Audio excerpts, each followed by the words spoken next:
قبل أن أكتب أو أخط أي كلمة، بحثت في جوجل عن أي روابط تاريخية بين الجارتين، ووجدت هذه الصورة لمزارع بلجيكي حرك حجرة غير بها حدود الدولتين.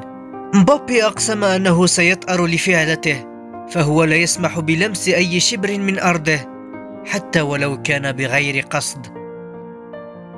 كان لابد من ردة فعل تحيي الأمل وتشفع للبلجيكيين على الأقل كأسماء، وتعيدهم لمسار يقال أنه مسار الكبار بمعية السادة القارة، لأن مهزلة المجموعات أدخلت للذهن بأن بلجيكا محض منتخب منفوخ، بل إن هناك من نادى على هازارد متحسرا على الوضع.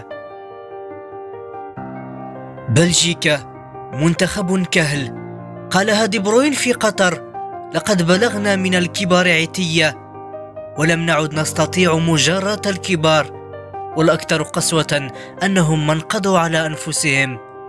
فرنسا لديها بطل خارق في صفوفها، فكيف تريد أن تخسر أمام منتخب مهاجمهم لا يجيد التصويب؟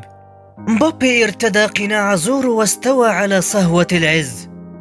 حل عصر نابليون وبدأت سطوة مبابي. فرنسا ذاهبة للنهائي، ولكن في طريقها البرتغال إذا مرت من سلوفينيا، مواجهة تذكرنا بنهائي 2016 رونالدو ومبابي.